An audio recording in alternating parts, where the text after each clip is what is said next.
Words at War.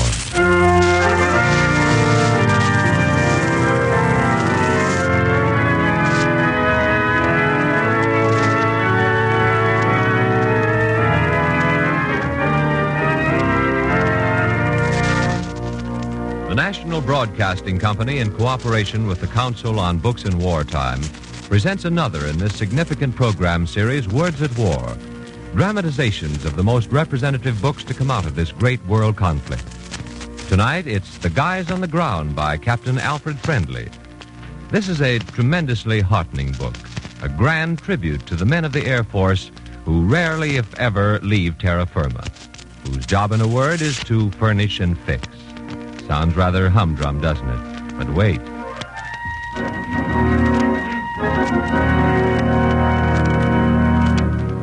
The story begins in one of our larger cities. The time is not so long ago. 3 young fighter pilots are back on leave after long periods of combat duty, and they've been attending a war bond rally. But now, as they return to their hotel suite, they've but one thought in mind. They want to relax. Sweet home. Oh, this couch feels right. I'm pooped. Me for a shower. Will somebody get room service? Because I'm thirsty. Put down that phone book, Collins, and call room service. Oh, yeah, but wait a Call minute. the cutie later. Get room service, will you? Wow, mental telepathy, room service. Come in. May I come in? Why, sure. Come right in, Hetty. Susie. That's Captain Pennypacker, Susie. Ignore him. May I introduce myself? I'm, Major Richard Collins? Well, that's right, but how do... Hey, you guys, where's that room? Oh. And you're Major Russell, aren't you? She knows our name, Susie does. Anybody here expecting summons or something? I'm no legal beagle, just a newspaper reporter. Oh. I see. Is that so? Covered the bond rally, and, well, I thought I'd come up here and sort of get an exclusive story. You mean about all the thrilling battles we were in, huh? And how it feels to shoot down an enemy plane. Like kind of, this is the stuff of which American heroes are made and so forth? Oh, something to clip out and send to the folks back home. What do you say? What do you say, boys? What do you say? Sit down, Susie. Thank you. Well, here I am. Pencil, notebook, shoot. You want a good story? I mean a good story. Sure. Dick, tell her about the Coffin. You mean the plane down at the bond rally? That's right. That's her name, the Coffin. You know, like when you cough. She flew 50 missions before being sent on this bond tour routine. Go on, Dick. Sounds all right. Well, I flew her over 20 missions myself before I was transferred. And after that, she went on to 50 missions. But before that... Martin, B-26, 117858. Well, what's wrong with her, Collins? I can't say, sir. Then why do you want another ship? Well, all I know is she doesn't handle right. The engines don't function properly, and the controls are awkward. Nothing you can put your finger on, sir, but she's been that way ever since I got her a week ago. I understand a number of crews have had the same experience with her and have managed to get rid of her. Transferred, sir. Funny business. The mechanics can't find a thing wrong with her. Where's she now? Outside on the airstrip, sir. I think I'll try her myself just to see. I wouldn't do that, and not if I were the CO, sir. So you think she's jinxed, huh, I Collins? certainly do, sir. Then she can be de-jinxed. Let's go. Oh, but, sir, I said come along, Major. Yes, sir. This particular ship has still to fly her first mission, I understand. She's due to fly it today. Under your command, huh? I sincerely hope not, sir. I'd prefer some other ship, any other ship. But if the mechanics can't find anything wrong with her, the trouble must be imaginary, which I propose to prove this morning. Yes, sir. There she is. Looks like any other B-26 to me. What's wrong, Major? I believe you're actually pale. Why, I know you'll think I'm foolish or something, but I'd appreciate it more than you realize if you'd reconsider your intention of flying that ship. Let me remind you, Major, that superstition cannot be given the status of a legitimate factor in warfare. It isn't superstition, sir. It's just a jinx, eh? Come on. Here we are. Let's climb in. Well, I'll be... Hey, look at her nose. Look at her nose, sir. Her nose? What about... Well, seems as though 117858's got herself a name. The Coffin. The Coffin. Under a death's head. An artistic little job. That does it. Does what, Major? That does it. Yes, sir, the Coffin. Well, I'll fly her now, sir. Why? Well, you see, having a name like that, well, It de-jinxes her. I see. Do I? You mean that when a ship acquires a name that's funny in a gruesome sort of way, she changes from a jinxed ship into a lucky one? Yes, sir, something like that. And then all's well, and I can go back to my work, Major? Yes, sir. Thank you. I'll go now. Sir. Oh, Major. What are you? I'm in charge of servicing this ship, sir. Can I do anything for you, sir? And wait a minute. You were listening into my conversation with the CO. Me? Oh, no, sir. Say, how long have you been in charge of this, of the coffin? Well, since the first day we got her, sir. Major, there ain't a thing wrong with her. I know she's been getting a brush off from all you combat guys, but I've been over her 100 times, and she's a sweetheart. You think she's okay, then, huh? You bet, sir. Oh, by the way, when I brought her down last night on her instrument test, she didn't have a name. Now, you wouldn't happen to know who gave her that name, would you? And who might have painted it on her nose last night? Oh, no, sir. No? Couldn't say. But if you ask me, it ain't a bad name at all. Speaking plain out, sir. Don't you think it's pretty good? I think it's terrific. Yeah, ain't it? What's your name? Joe. Okay, Joe.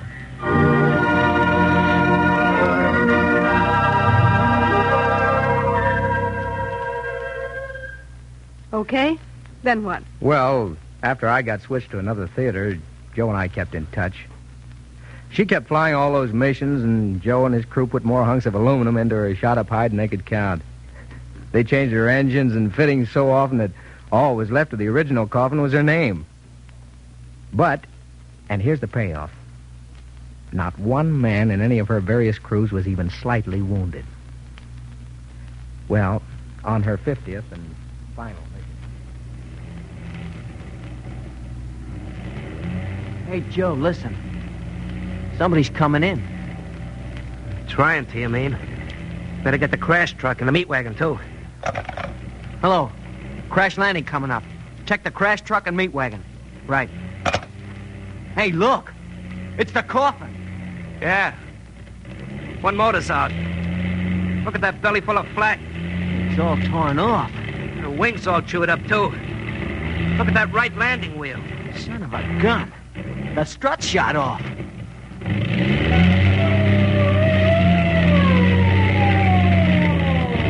Oh, why didn't they bail out? Here she comes. I don't want to see it.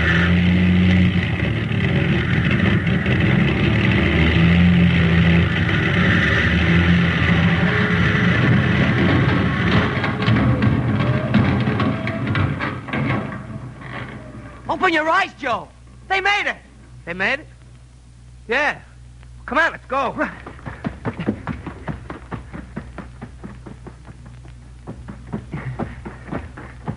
Hey, you guys in there. Okay, Joe. Not a scratch on anybody. Everybody alive but the coffin. Yeah. The coffin's ready for the scrap heap this time. 50 missions. Count them. No, sir, they ain't burying the coffin, nobody. We'll put it together again. She's got more lives than a barrel of pussycats. We'll put it together again, and she'll fly.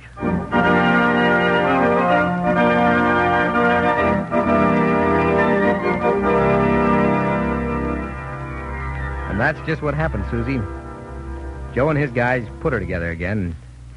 That's why she's making this bond tour we're on. Yeah, the coffin's still enjoying the best of health. That's a good story, but... Well, But what? Well, how about something that's got more bang-bang to it? You mean shooting down enemy planes and all that? Sure, that's the stuff.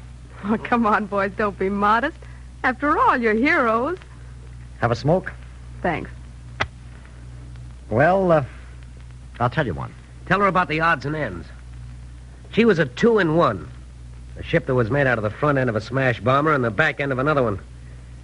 The guys on the ground took those two parts and put them together like a surgeon would put a hand on a wrist, with all the nerves and muscles and blood vessels hooked up perfectly. Yeah, I heard about that, but I saw this one. Lots of action, eh? You said it.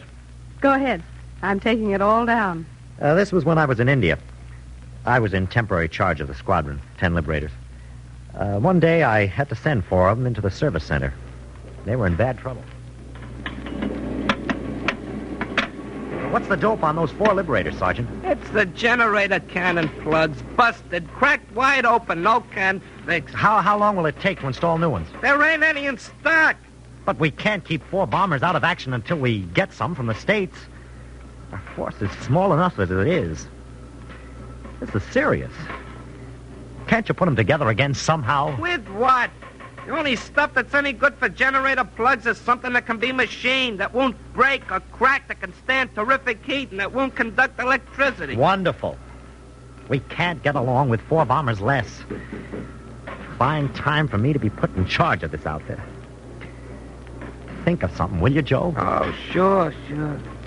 Okay. I'll be back. Murder. Hey, Joe, come on over here, will you? Yeah? We gotta invent something. Again? Cannon plugs. Uh-oh. 4 ships out of 10 grounded indefinitely on account of some lousy plugs we ain't got.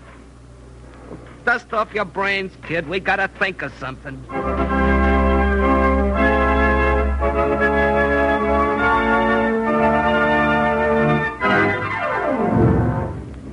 That's no good. Anybody knows you can't graft rubber onto composition stuff. I know it's up. I hate to get tough about this, Joe, but unless we get those 4 bombers back in the air, we're going to lose most of the other 6.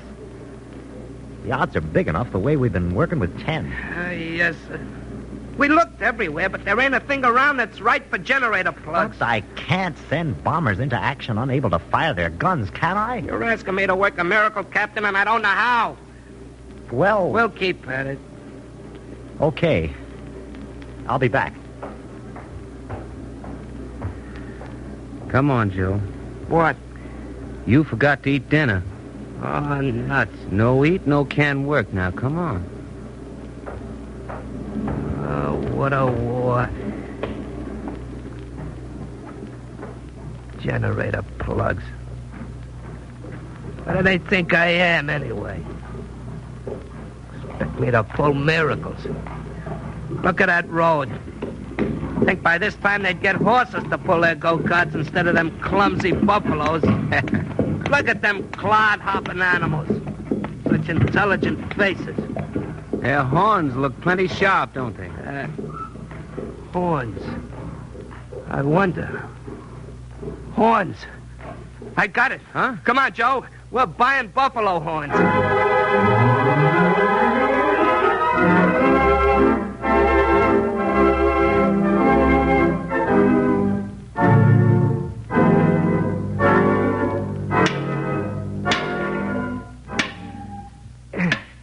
Nope.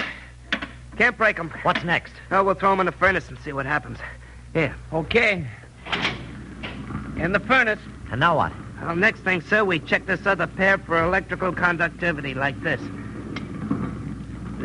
Now I give them the juice. Go on. 2,200 volts. Look at that meter, sir. Register 0. Good. Now, if they'll only stand the heat. Look at them in there. Red hot already. Lift them out with the pinchers and drop them in the dirt. Right. Oh, hand me the sledge, sir. Yeah. Here. Up. Stand back. Look. Yeah. Not even a splinter. You did it, guys. Yeah. Slap them on the lathe, size them and shape them, drill holes in them for the points, and buffalo horns get the big cannon plugs. You did it. Yeah. That buffalo's wonderful.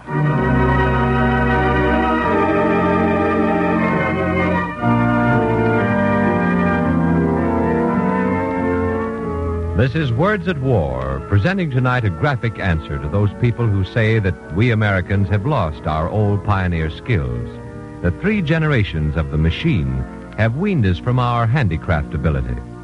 This dramatization of The Guys on the Ground by Captain Alfred Friendly proves beyond doubt that to the old frontierman's cunning, modern Americans have added the skill to work on their problems with machines, that by using machines, we creatively have become the conquerors of raw nature.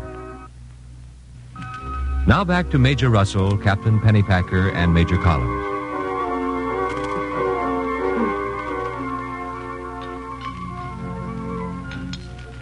How about a drink?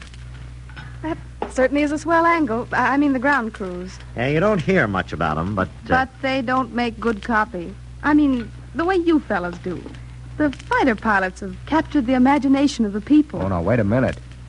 Don't get the idea the service command stays on the ground all the time. Hey, Russell, what about the one you were in with that kid? What's his name? Coldwater. Joe Coldwater. He was killed by a bomb about a month ago. But he and I did a little job together.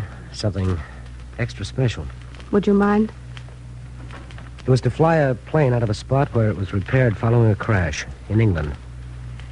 The idea is to save valuable time getting it back to action. I remember that Jeep and that...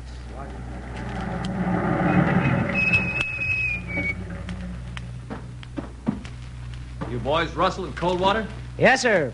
I'm mighty glad to see you. Too glad if you ask me. Shut up. I'm Captain Squires. You had your lunch? Yes, sir, but we darn near lost it in the Jeep. Oh, don't worry about the field. The engineers are laying out a runway for you. Well, let's take a look. Well, now, you say you're sure you've had your lunch? Yeah, stew. Now, about that runway. How about some cold beer? No, we don't want it. Did you say cold beer? Where? Just around this little bend. Come on. You know, to be perfectly honest about it, we're not too enthusiastic about that runway. The footing's very soft, and we've had to chop through a hill. Well, what the heck, if we have to haul her away by tractor, we will. You guys are supposed to be good at these trick takeoffs, but I don't want you to be too good. Yeah, that's what my girl told me. In here. They got an icebox. Oh, the civilians here are wonderful. We get 2 cases a day from the village pub. Goodwill gesture. Been here long? About, 22 cases. Oh, I see. Here you are. Mm-hmm. And here's looking at you. Luck. Oh, that was all right. Yeah. Nice and cold.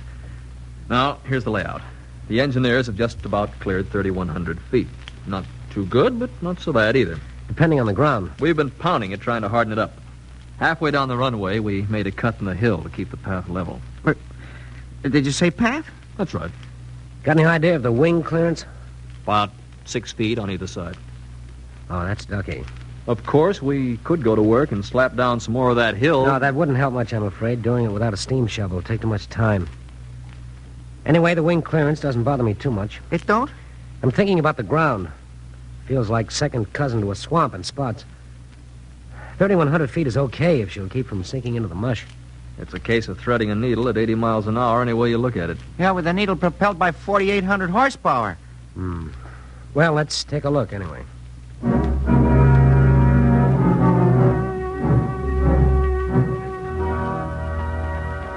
Well, Joe, what do you say? You want to try it? Why ask me? You're the guy at the controls. I only sit with you. I depend on you.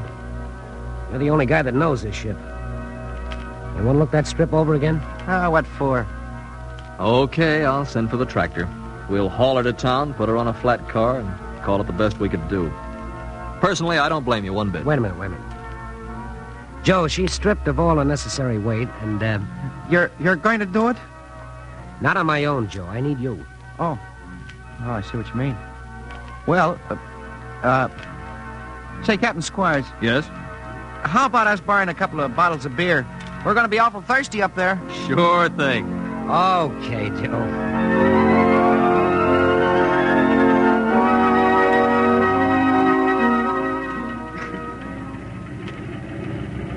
So long.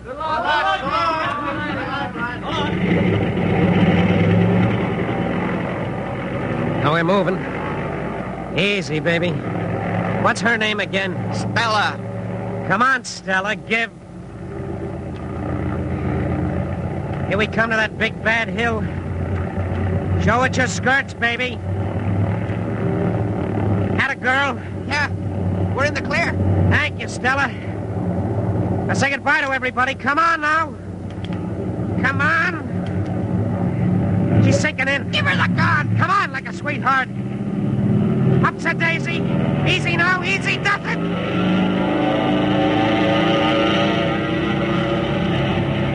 She made it. We're in the air. Stella, honey, I love you. Honest.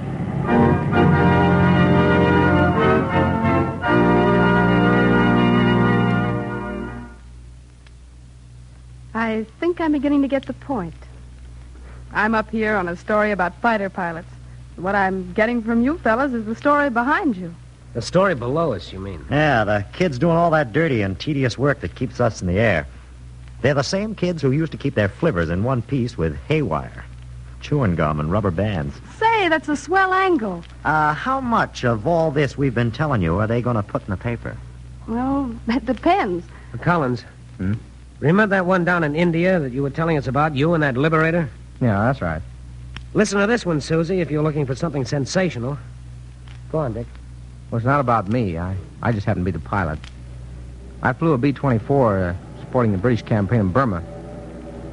Well, coming back to the British fighter airdrome, we caught hell from the Japs. They came back through the clouds with one engine out. And breaking through the overcast, we found ourselves over a Jap airfield.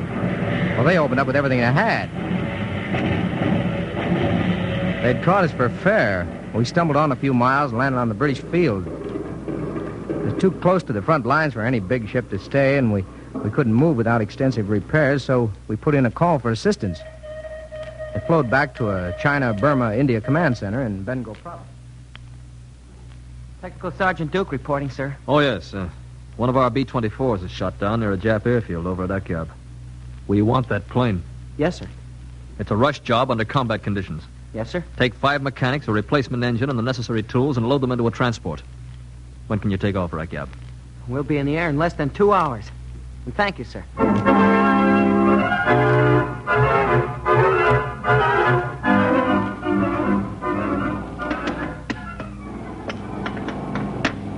How's it coming on the fuselage, O2? 2/3 of our lines and cables are out. Take another 5 hours at least. It'll take that long to put our wings together. You can use some more light. Move over another searchlight here, will you, somebody? Yeah, so I can see what I'm doing. The Japs, too. We gotta be out of here by dawn. Us, the ship, everything. Before the Japs get a chance to look over the easy pickings. Hey, what's that? It's a Jap plane. Take cover, everybody!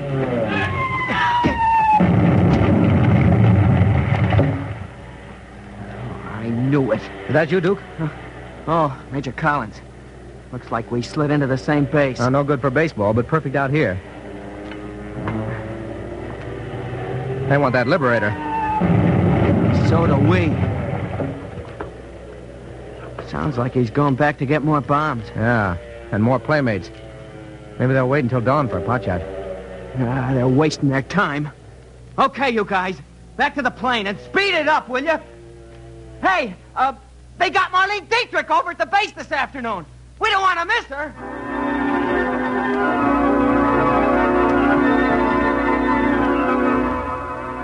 It was an enormous job. 5 men out there in the night doing a job that under normal conditions would take at least a week.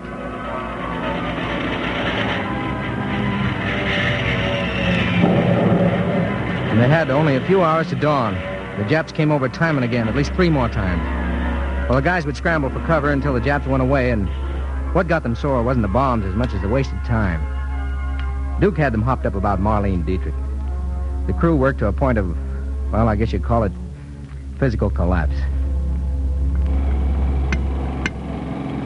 Come on with that engine, will you, O'Toole? We ain't got all day. Think of Dietrich, O'Toole. Luscious, gorgeous. I should kill myself just to see her. What'd she ever do for me? Funny guy, ain't you? Yeah. My girl says I'm full of jokes. You know what? What? Give me that other wrench. When she says I'm full of jokes, I never know, does she mean it? Or is she kidding? What's your opinion, Sarge? I mean, from the heart. Go on back to work. What for? Because if you don't, we'll all get our pants knocked off. What's so funny? O'Toole! No, sir, you don't have to use that tone of voice to me because O'Toole is not cracking under the strain. O'Toole is finished with the motor. So tell the Major we can tune her up now. Atta boy. Major! Hey, Major!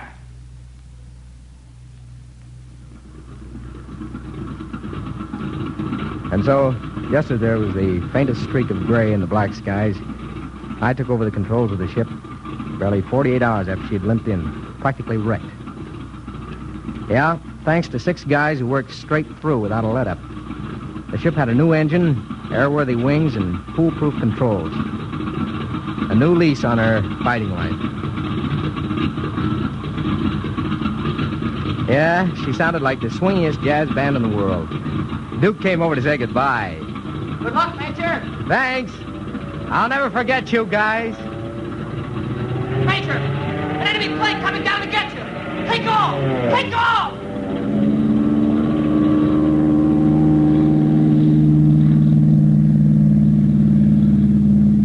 I gave her all she could take. Got off the spot. After I'd gone about 200 yards.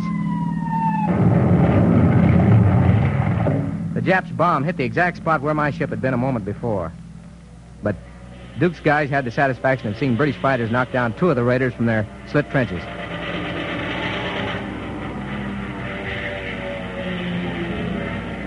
Hey, Duke.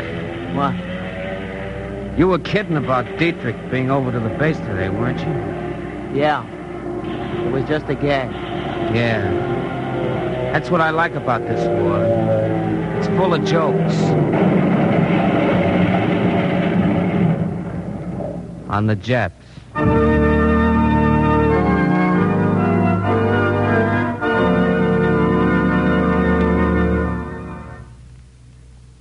Well, can I get you something, Susie? Please. Thanks.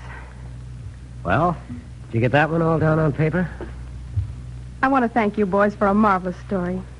It's really a new slant. The guys on the ground.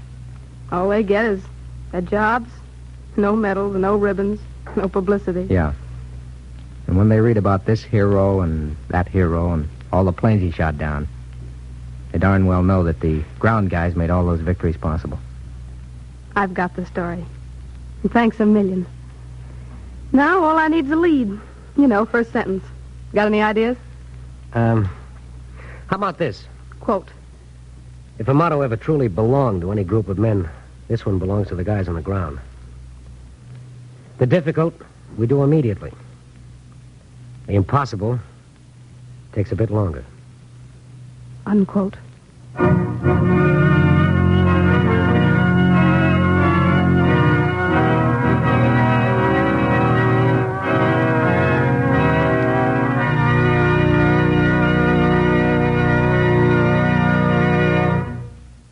Tonight on Words at War, we've brought you Guys on the Ground by Captain Alfred Friendly.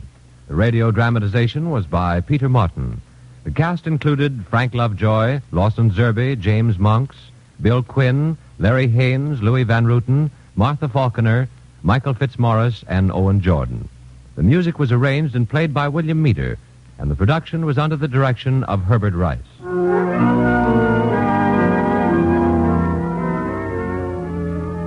Next week, Words at War will present the radio dramatization of You, Your Children by Marie Serkin. This series of programs is brought to you in cooperation with the Council on Books in Wartime by the National Broadcasting Company and the independent radio stations associated with the NBC network.